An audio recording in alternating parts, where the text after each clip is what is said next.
51번입니다. 다음 중 폼의 탭 순서에 대한 설명으로 옳지 않은 것은 뭐냐 이렇게 물어보았죠. 자, 먼저 탭 순서가 뭔지부터 한번 알아보도록 할게요. 폼을 디자인 보기 모드로 한번 열어보도록 하겠습니다.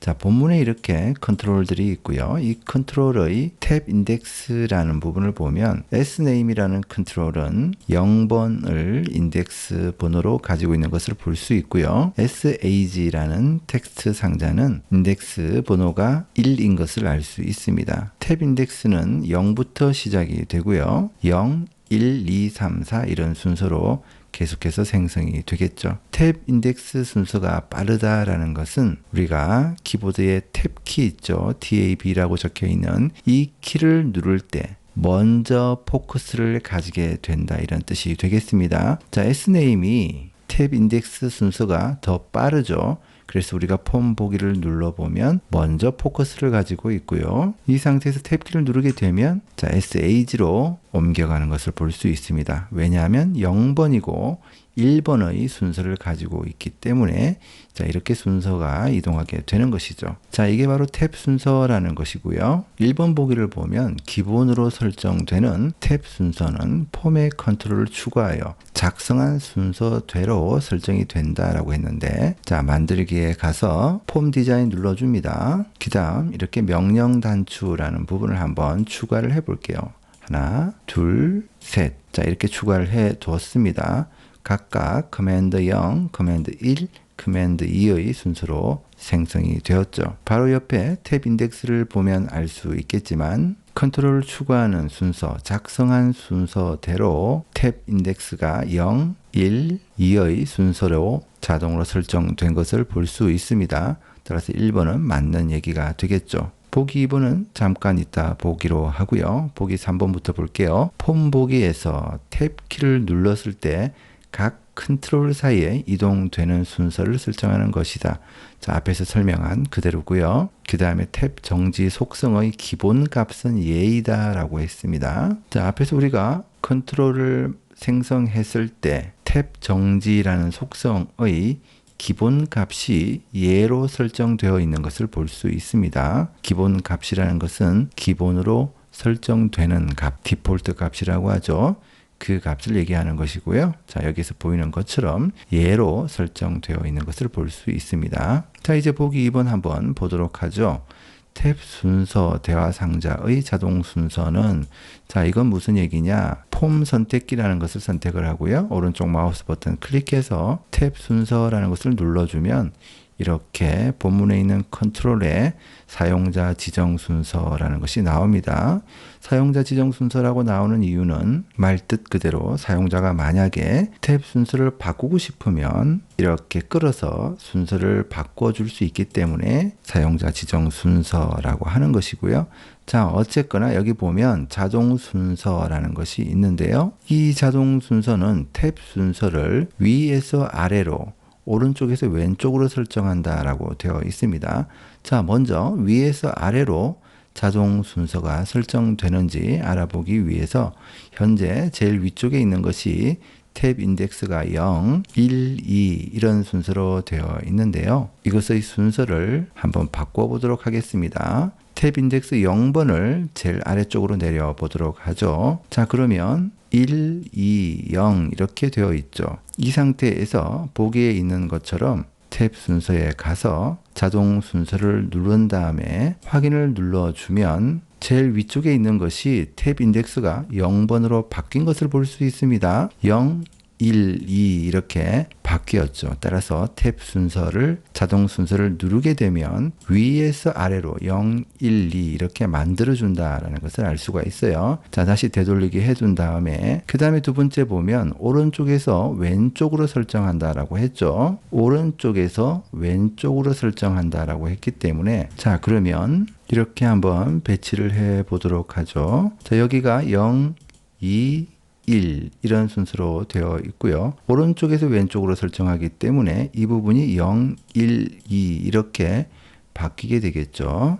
자, 이렇게 설정할 때는 먼저 컨트롤 전체 선택을 하고요. 정렬에 가서 맞춤 위쪽에도 한번 맞춰주고 그 다음에 크기 공간에 가서 가로 간격 같음 이 부분을 선택한 다음에 작업을 해줘야 좀 더 명확한 결과를 볼 수 있습니다. 자, 어쨌거나 현재는 탭 인덱스가 0, 2, 1 이런 순서로 되어 있고요. 오른쪽에서 왼쪽으로 설정이 되면 이 부분이 0, 1, 2 이렇게 되겠죠. 자, 되는지 한번 봅시다. 자동 순서, 탭 순서에서 자동 순서 누른 다음에 확인 눌러줄게요. 눌러서 결과를 살펴보면 2, 1, 0 이렇게 되어 있죠. 그 얘기는 뭡니까? 오른쪽에서 왼쪽이 아니라 왼쪽에서 0, 1, 2 이렇게 자동 순서가 설정됨을 의미하죠. 따라서 0, 1, 2 이렇게 왼쪽에서 오른쪽으로 설정이 되기 때문에 보기 2번은 잘못되었다 이렇게 보면 되겠습니다. 52번입니다. 다음 중 테이블에서 내보내기가 가능한 파일 형식에 해당하지 않는 것은 뭐냐? 간단합니다. 액세스에서 테이블 개체를 열어주고요. 아무 테이블이나 선택한 다음에 오른쪽 마우스 버튼 클릭하고 내보내기 눌러보면 가능한지 가능하지 않은지 파일 형식을 볼 수 있죠. 자, 우선 엑셀 파일 가능하죠. ODBC 데이터베이스 가능하죠. HTML 문서 가능하죠. 그러나 눈을 씻고 찾아보아도 VBA 코드는 나타나지 않는다라는 것을 볼 수 있습니다. 따라서 정답은 뭔가요? 바로 4번 VBA 코드 이 부분이 정답이 되겠죠. 그 다음에 53번입니다. 다음 중 아래 두 개의 테이블 사이에서 외래키, foreign 키에 해당하는 필드는 뭐냐? 단 밑줄은 각 테이블의 기본 키를 표시한다. 밑줄은 직원 4번 부서점 부서명입니다. 이것은 이제 직원 테이블의 4번 필드라는 뜻이고요. 부서 테이블의 부서명 필드라는 의미가 되겠습니다. 자, 우선 외래키라는 것은 뭐냐? 아주 간단하게 얘기하자면 어떤 다른 테이블의 기본 키에 해당하는 키를 얘기한다. 이렇게 이해를 하면 되겠습니다. 자, XSS 살펴보면요. 데이터베이스 도구에서 관계라는 것을 눌러보면 알 수가 있는데요. 자, 씨앗 테이블에 보면 씨앗 코드라는 부분이 보이죠. 자, 이렇게 열쇠 표시가 붙은 것이 기본 키에 해당하는 부분이고요. 이러한 기본 키를 다른 테이블에서 사용하는 경우가 있습니다. 자, 여기 사용하고 있죠. 이것을 우리가 외래키라고 하는 겁니다. 그냥 간단하게 다른 테이블의 기본 키를 사용하는 키, 그게 바로 외래키다 이렇게 생각을 해주면 되겠죠. 자, 다시 문제로 넘어와서 밑줄 부분이 각 테이블의 기본 키라고 했습니다. 자, 그 얘기는 직원 테이블에서 4번 필드가 기본 키가 되고요. 부서 테이블에서는 부서명 필드가 기본 키가 된다 이런 얘기가 되겠죠. 자, 다시 얘기하자면 직원 테이블의 4번 필드가 부서 테이블에 있는지 한번 살펴보고 부서 테이블의 부서명 필드가 직원 테이블에 존재하는지 살펴보면 되겠습니다. 직원 테이블의 4번 필드는 부서 테이블에 4번이라는 필드가 존재하지 않음을 볼 수 있어요. 자, 그러나 부서 테이블의 부서명 필드가 직원 테이블의 부서명 필드로 존재하는 것을 볼 수 있습니다. 그럼 얘가 뭐가 된다? 바로 외래키가 된다. 그래서 4번 직원 테이블의 부서명 필드가 외래키가 된다. 이렇게 이해를 하면 되겠습니다. 간단하죠? 자, 그 다음 54번입니다. 다음 중 아래의 학년별 검색 매개 변수 쿼리를 실행해서 나타나는 메시지 상자의 A에 2를 B에 3을 입력한 결과로 옳은 것은 뭐냐 이렇게 물어보았죠. 자, 미리 액세스에 만들어둔 데이터를 보도록 하죠. 자, 바로 여기 보면요. 이렇게 테이블을 만들어 두었습니다. 자, 이러한 데이터를 가지고 있는 것을 볼 수 있고요. 이 상태에서 학년별 검색 쿼리를 한번 만들어 보도록 하죠. 만들기에 가서 쿼리 디자인 누른 다음에 이 중에서 뭐 선택해 주면 될까요? 앞에서 열어본 바로 이 테이블 선택해 주도록 하겠습니다. 그 다음 문제에 나온 것처럼 학번, 필드, 학년, 필드, 이름 필드, 연락처 필드 이렇게 추가해 주도록 하죠. 학년 필드는 표시되지 않도록 체크를 해제해 둔 상태임을 볼 수 있습니다. 바로 이곳에 문제에서 얘기하고 있는 빚주인 연산자를 넣어주면 되겠습니다. 자, 똑같이 입력을 한번 해보도록 하겠습니다. 자, 이렇게 입력한 다음에 실행 버튼을 클릭하게 되면 매개 변수 쿼리라는 것으로 동작하게 되죠. 그 이유는 쿼리의 조건 행에 이렇게 대괄호를 입력하게 되면 매개 변수 쿼리로 동작하게 되어 있기 때문에 그런 겁니다. 자, 이렇게 한 상태에서 실행을 눌러 볼게요. 자, A라고 나타나게 되죠. A에 2를 입력해 주고요. 그 다음에 B에 3을 입력한 다음에 확인을 눌러 보겠습니다. 자, 이렇게 하니까 학번이 001과 003인 데이터죠. 원래 테이블에서 살펴보면요. 001과 003이라는 데이터는 바로 학년이 2학년인 경우와 3학년인 경우를 얘기하고 있습니다. 자, 다시 디자인 보기에서 살펴보면 결국 이 얘기는 2학년에서 3학년까지의 범위를 지칭하게 됩니다. Between A and B라는 영어 수거도 있잖아요. 그대로 이해를 해주면 되겠습니다. 자, 이 부분을 풀어서 해석을 하자면 크거나 같다 2 and 작거나 같다 3 바로 이런 뜻이 되는 것이죠. 이 상태에서 실행을 해보면 역시나 동일하게 결과값이 나오는 것을 볼 수 있습니다. 그래서 빚주인 A and B는 A보다 크거나 같고 B보다 작거나 같은 범위를 지칭한다. 이렇게 이해를 해주면 되겠습니다. 따라서 정답은 1번이 되겠고요. 그 다음 55번입니다. 다음 중 아래의 급여 테이블에 대한 SQL 명령과 실행 결과로 옳지 않은 것은 뭐냐? 단 빈칸은 널 값이다 라고 되어 있죠. 자, 널 값 이게 아주 중요한 부분이고요. 왜 중요하냐면 count라는 집계 함수를 액세스에서 사용할 때 count 뒤쪽에 필드 이름이 들어 있으면 널 값 빈칸 부분을 제외하고 개수를 헤아려 주게 되고요. 카운트 뒤에 이렇게 별 표시가 붙어 있으면 빈칸이든 아니든 전체 레코드의 개수를 헤아려 주기 때문입니다. 따라서 빈칸이라는 부분을 보게 될 때는 카운트 뒤에 필드명이 있는지 별 표시로 되어 있는지 잘 구분해 주면 되겠습니다. 1번은 count 뒤에 성명이라는 필드가 붙어 있죠. 성명 필드를 보면 널 값이 없습니다. 빈칸이 없죠. 따라서 레코드의 개수가 하나, 둘, 셋 이렇게 3이라는 결과가 나오겠죠. 자, 그런데 두 번째 보기 2번을 보면요. 가족수라는 필드의 count 개수를 계산해 주고 있는데 어때요? 결과가 3이라고 나와 있죠.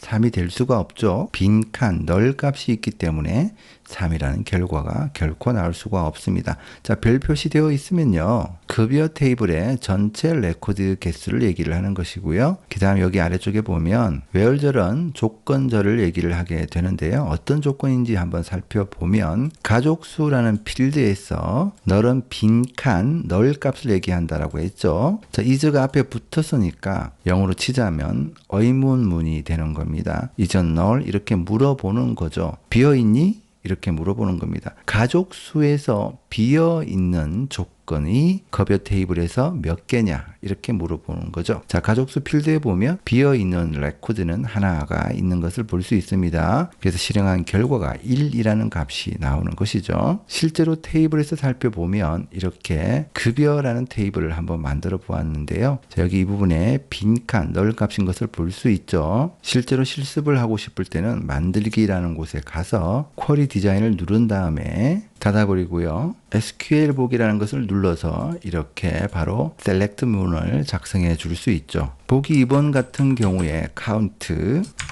가족수 필드 이렇게 표현을 해주고요.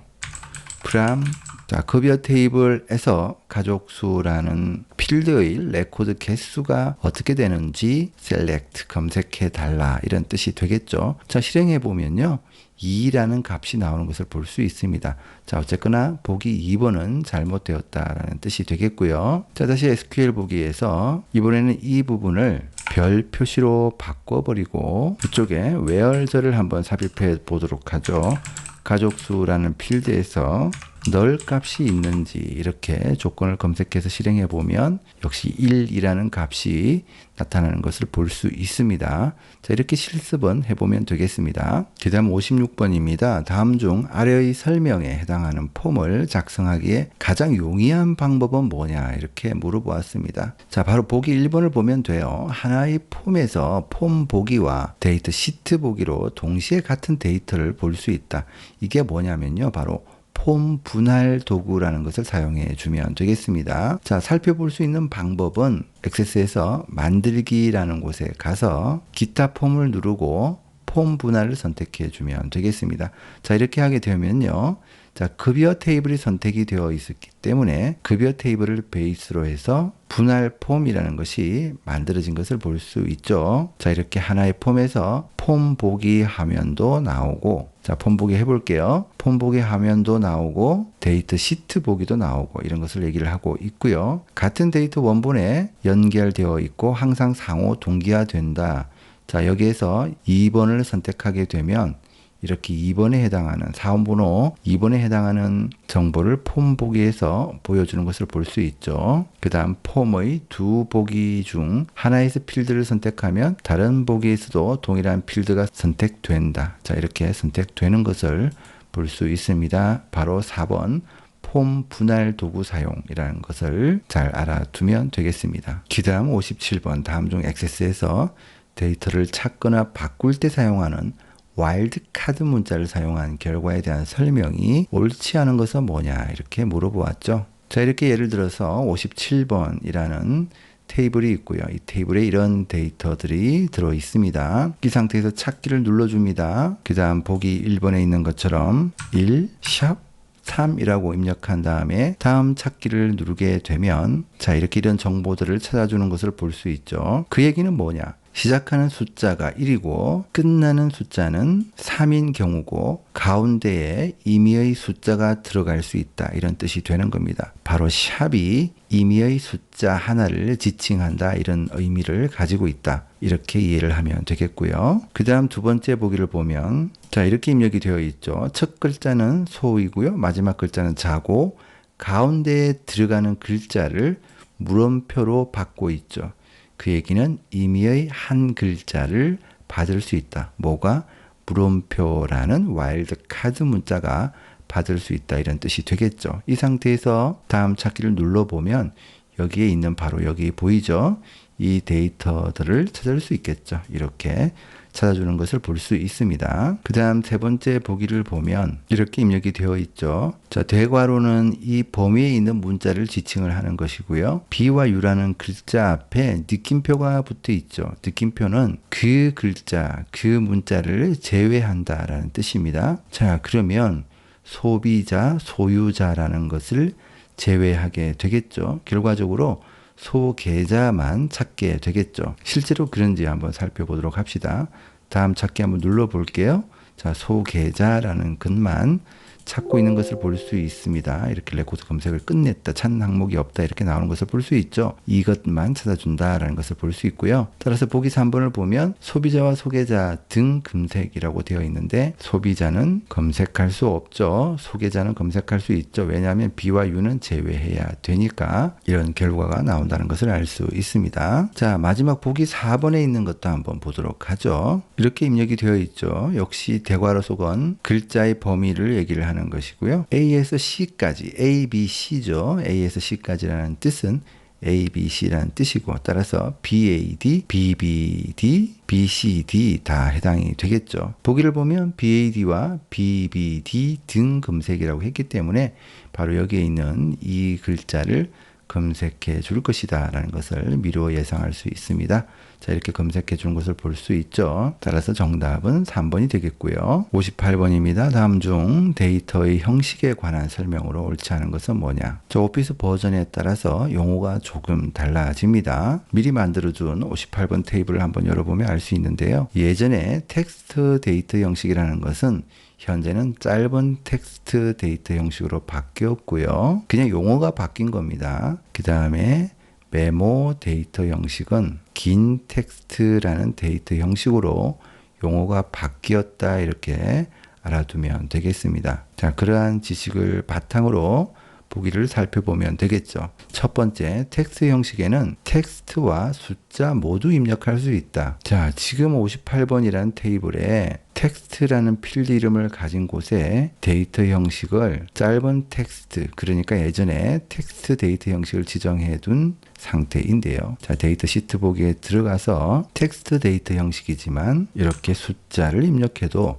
아무 문제 없이 잘 입력되는 것을 볼 수 있습니다. 두 번째 보기에는 숫자 형식에는 필드 크기를 설정해서 숫자 값의 크기를 제어할 수 있다라고 되어 있죠. 바로 여기 필드를 얘기를 하는데요. 디자인 보기에서 살펴보면 데이터 형식이 숫자인 경우에 필드 크기라는 것을 설정할 수 있습니다. 정수 형식으로부터 바이트, 실수, 십진수 이런 식으로 필드의 크기를 지정할 수 있다는 것을 볼 수 있고요. 그 다음 세 번째 보기를 보면 메모 형식에는 텍스트와 비슷하나 최대 255자까지 입력 가능하다라고 했는데요. 메모 형식이라는 것은 현재의 오피스에 쓰는 긴 텍스트 데이터 형식을 얘기를 하는 거죠. 그런데 보기에 있는 최대 255자까지 입력 가능한 형식은 텍스트 형식, 현재의 오피스에서 짧은 텍스트 데이터 형식을 얘기를 하기 때문에 보기 3번은 잘못되었죠. 긴 텍스트 데이터 형식, 그러니까 메모 형식에는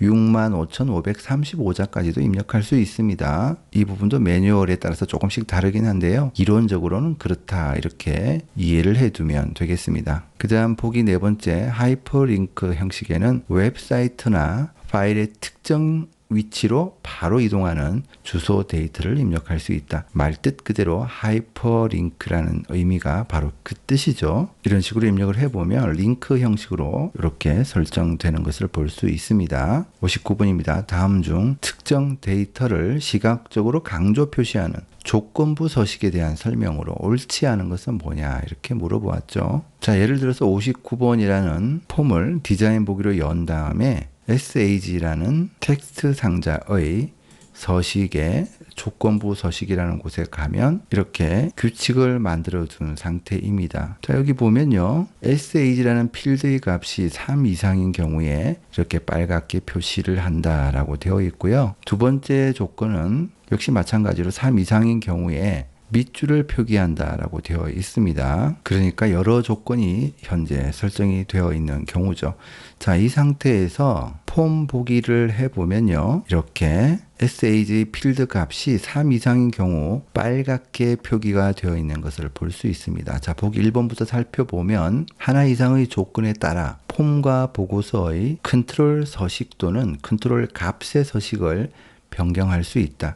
자, 이렇게 컨트롤 값의 서식을 변경할 수 있죠. 다시 디자인 보기에서 조건부 서식에 들어가 보면 조건부 서식의 규칙 편집에서 살펴보면 컨트롤 값의 서식도 변경할 수 있지만 이렇게 배경색을 바꿈으로써 컨트롤 자체의 서식도 변경할 수 있음을 볼 수 있습니다. 그 다음 다시 폼 보기에서 두 번째 보기를 보면요. 컨트롤 값이 변경되어 조건에 만족하지 않으면 적용된 서식이 해제되고 기본 서식이 적용된다라고 했죠. 3 이상인 경우에 빨갛게 나타나도록 조건부 서식을 지정해 둔 상태이죠.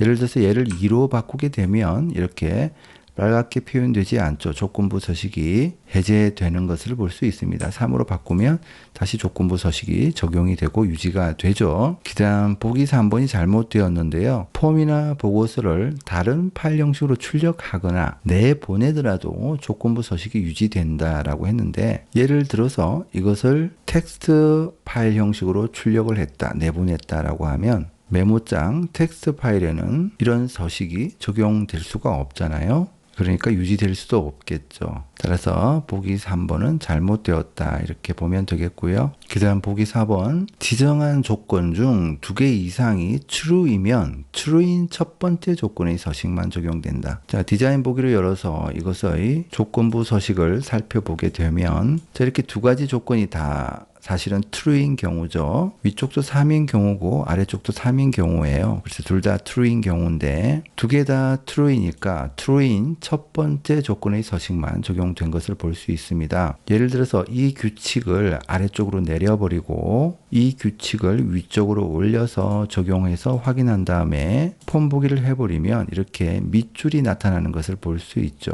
둘 다 true인 경우에는 첫 번째 지정한 조건의 서식이 적용되는 것을 볼 수 있습니다. 자, 어쨌거나 그래서 정답은 3번이다 라는 것이고요. 실습을 통해서 충분히 내 것으로 만들 수 있습니다. 마지막 60번 액세스에서 다음과 같은 폼을 편집하고자 한다. 다음 중 편집에 대한 설명으로 옳지 않은 것은 뭐냐? 자, 예를 들어서 뭐 똑같지는 않지만 비슷한 폼이 있습니다. 자, 이렇게 열려 있는 상태고요.